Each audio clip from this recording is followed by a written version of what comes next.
샬롬, 하나님의 평강이 여러분의 삶에 가득하시기를 바랍니다. 제가 목사가 돼서 사역을 하면서 가장 불편하게 느끼는 건 내가 하나님의 말씀을 전할 자격이 있는가라는 것에 가장 큰 불편함을 느껴요. 하나님의 말씀을 전하려면 왠지 나보다 더 지혜롭고 성품이 더 뛰어난 사람이 해야 될 것만 같은 그런 압박감을 받을 때가 있죠. 때로는 말씀을 준비하고 이 말씀이 과연 하나님의 말씀이 맞을지, 제대로 해석을 했는지, 정말 제대로 주해를 했는지 두려울 때도 있습니다. 때로는 설교를 해놓고 나중에 돌아보면 잘못 주해해갖고 엉뚱한 소리 했구나라고 느껴질 때도 있습니다. 실제로 어떤 경우엔 단상에 올라섰다가 말씀을 읽는 도중에 내가 설교 준비한 거랑 뜻이 다르네 라는 걸 깨닫고 설교를 못했던 적도 한 번 있었습니다. 단순히 제가 설교에만 그런 것이 아니라 저희 교회는 찬양 인도자가 따로 없으니까 제가 찬양 인도까지 하잖아요. 근데 제가 기타도 칠 줄 알고 그리고 청소년 사역하면서 찬양 인도도 많이 했고 집회도 섬기고 했었어요. 찬양 인도자로. 그랬기 때문에 뭐 할 수 있을 거라 생각하지만 제가 제일 자신 없는 게 이 찬양 인도입니다. 하다 보면 많이 실수하죠. 가사가 틀리기도 하고 음정이 틀리기도 하고 삑사리 나기도 하고 어쩔 때는 뭐 엉뚱한 1절 부르다가 3절로 가버리기도 하고 이런 일이 벌어지기도 합니다. 그래서 과연 내가 하나님 앞에 찬양하는 것이, 찬양을 인도하는 것이 맞을까? 이런 생각이 들어요. 저희 교회에서는 그렇게 크게 고민 안 합니다. 대안이 없기 때문에 그냥 하는데 어찌됐건 실수를 많이 하죠. 요즘 그 인터넷에 들어가 보면 찬양 인도자들이 이 PPT에 자막에 실수가 많이 일어나죠. 주의 자비가 내려와 주의 바지가 내려와 이렇게 써 있더라고. 그리고 목마른 사슴 이 시냇물을 찾기, 이건데 가사는 그렇게 써 있습니다. 목마른 가슴 시냇물을 찾기 이렇게 써 있다고. 근데 최근에 본 것 중에 재밌었던 건 그거였어요. 저 장미꽃 위에 입술 맺혀있는 아직 맺혀있는 그때 그 이슬을 입술로 적은 거예요. 그러니까 이런 실수들이 많이 일어납니다. 근데 무엇보다도 요즘은 찬양 사역자들을 바라보는 시선이 어떻게 되냐면 찬양을 잘하느냐 못하느냐 하는 건 크게 이슈가 되지 않는 것 같아요. 요즘은 찬양 사역자들이 왜 그렇게들 실력이 좋은지, 실력이 없다면 대부분의 교회에서는 찬양 사역자를 유료, 그러니까 페이를 주고 교회 사역자로 뽑기도 합니다. 제가 이제 팀켈러 사역을 하면서 교회 개척에 관한 여러 그 자료들을 보면서 이렇게 팀켈러가 이런 말을 했던 적이 있어요.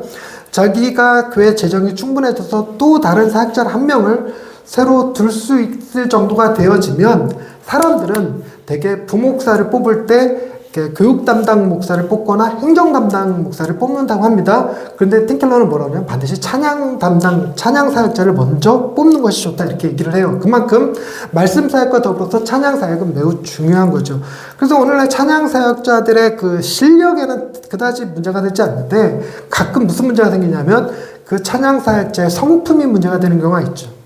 그러니까 앞에서 찬양인도 할 때는 너무 그 신실하고 경건해 보이지만 길거리에서 만나거나 술집에서 만날 때가 있거나 뭐 이러잖아요.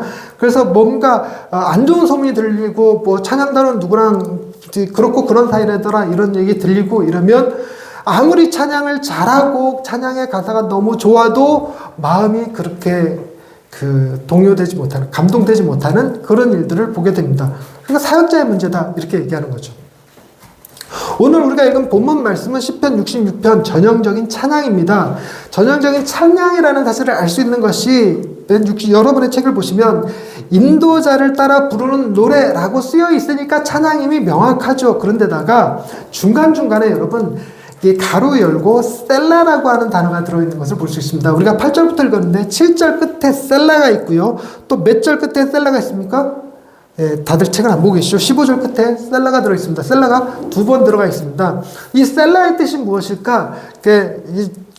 히브리어 사전에 찾아보면 이 뜻을 명확히 알 수 없다라고 되어 있긴 해요.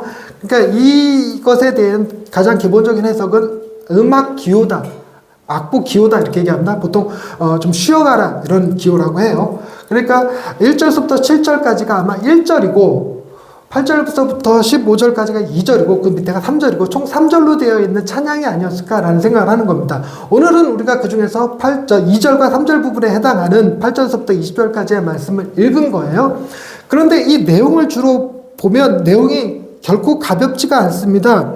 11절 말씀, 우리를 끌어 그물에 걸리게 하시며 어려운 짐을 우리 허리에 메어 두셨으며 사람들이 우리 머리를 타고 가게 하셨나이다. 우리가 불과 물을 통과하였더니 주께서 우리를 끌어내서 풍부한 곳에 들이셨나이다. 뭔가 굉장히 큰 고통과 아픔을 경험한 사람의 고백 같은 느낌이 들어가 있단 말이에요. 그런데 이런 고통을 어떻게 다른 방식으로도 표현하는데 10절 말씀, 하나님이여 주께서 우리를 시험하시되 우리를 단련하시기를 은을 단련한 같이 하셨나이다. 이런 고백까지 들어갑니다. 그러니까 굉장히 큰 고통을 겪은 거예요. 마치 용광로 속에 들어가서 풀무불 속에 들어가서 자신의 온 몸을 태우는 듯한 고통을 겪은 것 같이 표현하고 있습니다. 그래서 이 시편 66편의 배경이 어떻게 되는가 하고 찾아봤는데요. 없어요. 명확하게 다양한 썰은 있습니다. 다윗 시대 이야기다, 뭐 포로기 이후 시대 이야기다는 얘기가 들리기는 하지만 가장 많은 사람들이 지지하고 있는 건 히스기야 시대에 아수르가 이스라엘을 점령하려고 왔다가 물러나고 난 다음에, 그러니까 전쟁이 끝난 다음에 지어졌을 거다라는 주장이 있지만 어느 것 하나 이렇게 딱 이거다라고 정해져 있지 않습니다. 그래서 시편 66편은 그냥 보편적 찬양이다 이렇게 불려지는 거예요. 언제 불렀냐면 성전에 올라갈 때 성전에서 찬양 드리는 인도자와 함께 저렇게 부르는 찬양이었습니다. 저 인도자는 어떤 사람이었냐면 저걸 아무나 할 수 있는 게 아니고 실력 있다고 할 수 있는 게 아니고 반드시 레이지파, 즉 구별된 사람이어야 했어요. 그리고 레이지파 사람들이 찬양 인도를 할 때는 저게 세습직이라 자신이 시험을 봐서 테스트를 거쳐서 저 자리에 쓰는 게 아니라 부모님이 찬양 인도자야 자기도 찬양 인도자가 되는 겁니다. 그래서 세습되는 거예요. 그러다 보니까 여러분 무슨 문제가 생길 수 있냐면 과연 저 찬양 인도자가 이 가사가 자신의 가슴을 울리는 찬양이었을까 하는 것에 대한 사람들의 동요가 있는 겁니다. 저 찬양 인도자와 친했던 사람들이라면 야, 저 친구 노래는 잘해. 내가 저 친구 아는데 저 공부도 잘하고 운동도 잘하고 인기도 좋지. 근데 야, 저 친구가 이 찬양을 하니까 좀 웃기다. 지가 뭘 알아. 금수저 밑에서 부모님 좋은 부모님 만나갖고 어려운 거 없이 고생 없이 잘 자란 놈이 무슨 은을 재련하고 뭐 불과 물을 지나고 말 같지도 않은 소리 하고 앉았네. 이렇게 느낄 수도 있다라는 겁니다. 여러분, 제가 지금 이 자리에 있을 때 여러분 저를 아는 두 사람이, 저의 과거를 아는 두 사람이 제 아내랑 여기 임향숙 선교사님인데 제 아내는 저를 까봐야 별로 도움이 안 되는 사람이고 임향숙 사모는 성품이 좋은 사람이라 감히 친구 목사를 까진 않죠. 그렇긴 한데 제가 그래도 중고등학교 친구들이 우리 교회 오는 건 불안해요. 그들의 눈에 내가 과연 어떻게 비춰질까 생각하면 겁이 나긴 합니다. 그러니까 지금은 이게 제가 교통이 발달하고 사회가 많이 움직임이 많기 때문에 제가 중고등학교 때 친구들이랑 남은 인생을 같이 사는 건 아니잖아요. 그런데 저 시대는 어땠을까요? 저 시대는요, 한 번 친구는 죽을 때까지 친구예요. 거의 장소에 이동이 없습니다. 조상으로부터 물려받은 땅에 계속 머물며 살아가는 거예요. 그러니까 저 찬양 인도자에 대한 사람의 생각이 그렇게 대단하지 않습니다. 그리고 정작 찬양을 이렇게 따라 부르는 회중들도 마찬가지입니다. 이 회중들이요, 1년에 3번 이상 성전에 올라와서 항상 즐겨 부르던 찬양입니다. 이렇게 늘상 부르던 찬양이에요.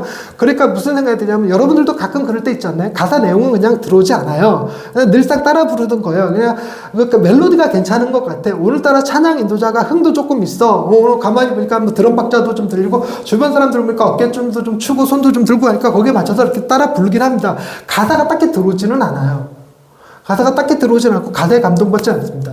대개 가사에 감동받으라 소리는 누가 하죠? 찬양 못 부르는 사람이, 저 같은 사람들이 제 찬양 소리를 듣지 마시고 가사에 감동받으시기 바랍니다 이렇게 얘기하지만, 그럴 때 외에는 가사가 딱히 귀에 들어오지 않습니다. 요즘 아이돌이 이렇게 노래 부르는 거 보면 여러분 가사 진짜 귀에 안 들어오잖아요. 무슨 랩하는 것도 안 들어오고. 근데 우리 딸은 기가 막히게 그걸 캐치해서 듣고 있더라고요. 근데 저걸 어떻게 따라 부르지? 저는 가사를 보고도 잘 못 따라 부르겠더라고요.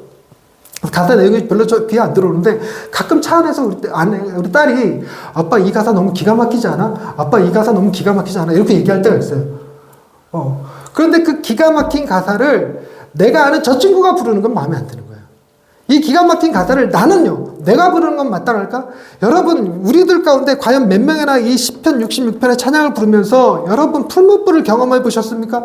불과 물을 지나서 하나님이 구원해 주시는 경험을 가지셨나이까? 가지셨습니까? 그리고 19절, 20절 하나님 앞에 부르짖었는데 하나님이 내 소리에 귀를 기울이시는 경험들, 그래야 내가 하나님의 인자하심을 경험하고 그 인자하심이 너무 좋아서 그 인자하심을 손들고 찬양하고 춤추며 찬양하고 이러고 있습니까? 그거 아니잖아요. 그냥 뭐에 의해서, 습관에 의해서, 또 문화에 의해서 그냥 젖어드는 거죠. 더군다나 저희 교회 교인들은 제가 찬양 인도하는 게 마음에 안 드시는지 찬양 시간은 잘 안 들어와. 왜 찬양 끝난 다음에 들어와? 찬양 반주자까지도 그래. 마음에 여러 가지로 불편해. 내가 찬양을 잘하지 못하니까. 근데 어찌됐건 간에. 근데 이런 가사니까 찬양 인도하는 사람도 부르는 사람도 딱히 은혜가 되지 못하죠.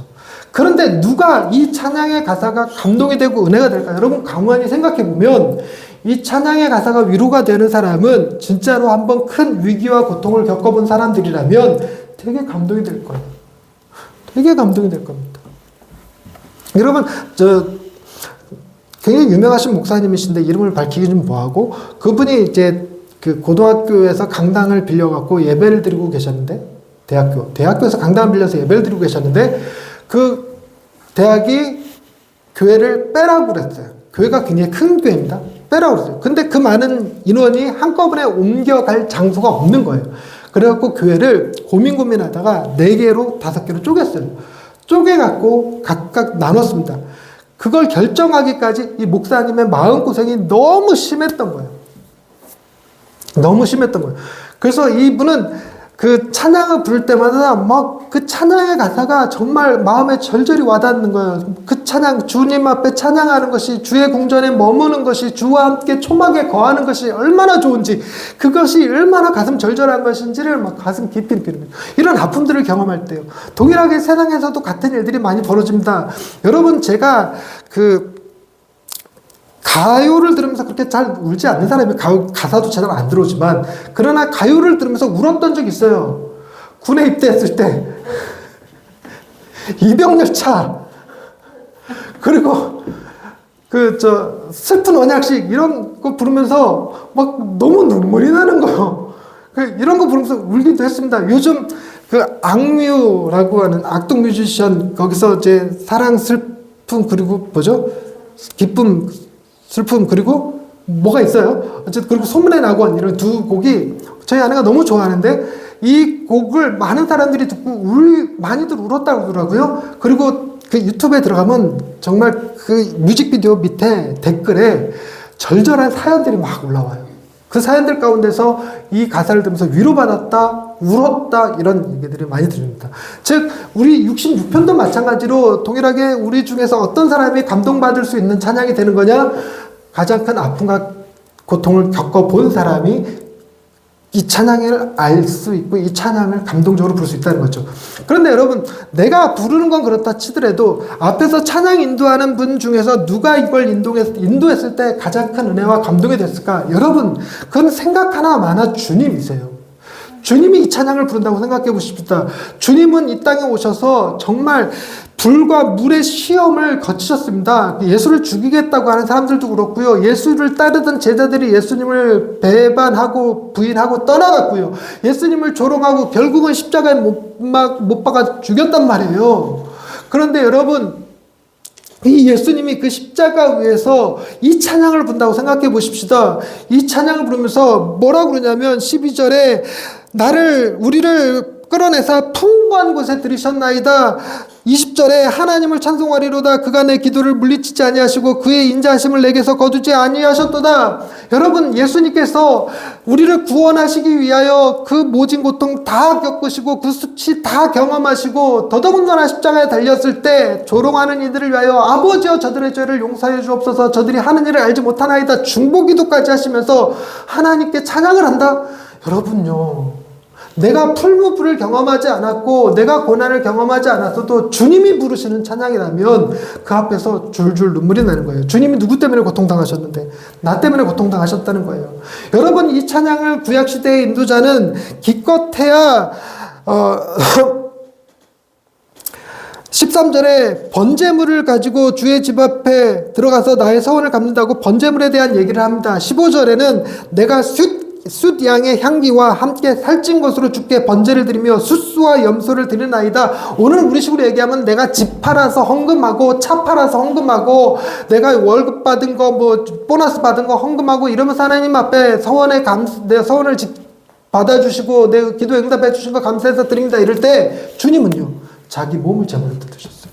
자신의 생명을 하나님 앞에 제물로 드리셔서 하나님 앞에 우리의 화목 제물이 되어주셔서 우리의 죄를 다 해결하신 분이세요. 그분이 부르는 찬양이라면 여러분 그건 감동이 될 거예요. 감동. 그런데요, 제가 어제 이 주님이 부르시는 찬양을 이렇게 묵상하면서 주님 부르신다면 너무 좋겠다. 이 주님이 부르시는 찬양이라면 이거야말로 기가 막힌 찬양이다. 이런 생각을 했습니다. 그런데 문득 오늘이 무슨 날이에요? 어버이 주일입니다. 어버이 주일. 우리 주님보다 이 찬양의 가사가 더 기가 막힌 분이 계실 것 같은 거야. 그게 우리 어머니였어요. 어머니는 시각장애인으로 세상을 사시면서 가족들의 냉대와 사회 속의 냉대를 받으면서도 신앙을 지키셨습니다. 매일 새벽 예배 나가셨고 11조, 천열매, 그리고 교회에서 성가대원으로 열심히 일하셨죠.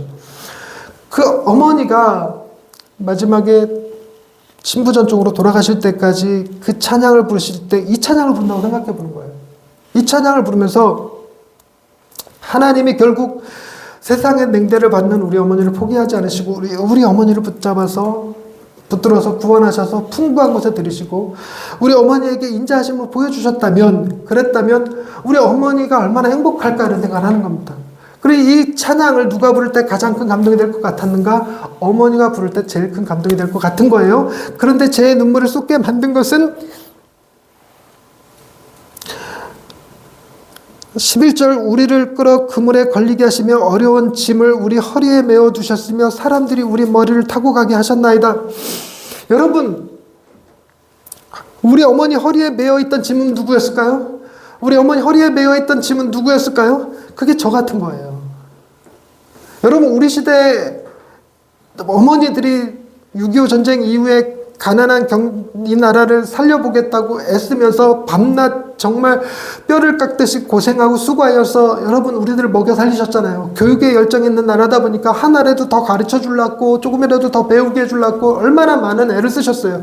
특히나 우리나라가 한참 경제대국으로 들어갈 때는 이 조금이라도 더 공부시켜 보려고 심지어 부모들이 노래방 같은 곳에 아르바이트하는 것까지 뉴스에 나올 정도였어요. 그 정도로 그렇게라도 해서 돈 벌어서 자녀들 공부시켜 보겠다고 입시하고 보내겠다고 그렇게 수고했단 말이죠. 저희 어머니라고 다르겠습니까? 저희 어머니가 제 입에 우리 부모님 세대에 하나님 우리 아이들 입에 새끼 밥만 먹일 수 있다면 내가 주를 위하여 죽겠나이다 이렇게 서원하며 기도하셨던 분들 정말 많거든요. 그런 부모님들에게 그 부모님 허리에 메어있는 짐이 나였다는 거예요. 우리는 부모님의 등을 밟고 머리를 밟고 그리고 지금 이 시대를 살아가고 있는 거죠. 우리 어머님과 아버지는 밟히셨어요. 그런데도 불구하고 그분들은 뭐라고 기도했냐면 이걸 여러분 슬픔이라고 얘기 안 했습니다. 이렇게 하는 것도 내가 견디는 것도 결국은 우리 자녀들이 풍부한 곳에 들어가기를, 나뿐만이 아니라 우리를 12절 끝에 우리를 끌어내서 풍부한 곳에 들이시기를 위해서 기도하셨다는 거예요. 새벽마다 나와서 부르짖으며 자녀들의 잘되기를, 자녀들이 행복하기를, 자녀들이 평안하기를, 건강하기를 기도하셨던 어머니의 눈물이 막 보이는 것 같은 거죠. 그러니까 눈물이 왈칵 쏟아져 버리더라고요. 여러분, 이 슬픔과 아픔, 이 고통을 우리는 경험하지 않았을지라도 우리 어머니 세대들의 그 아픔을 생각한다면 이 찬양이요, 그 누가 부르는 것보다 우리 어머니가 주님 안에서 부르는 찬양일 때 가슴이 막 절절한 거예요. 저는 부모님이 두 분 다 돌아가셨습니다. 이 설교를 준비하면서 묻고 싶은 거예요. 어머니, 이젠 풍부한 곳에 계신가요?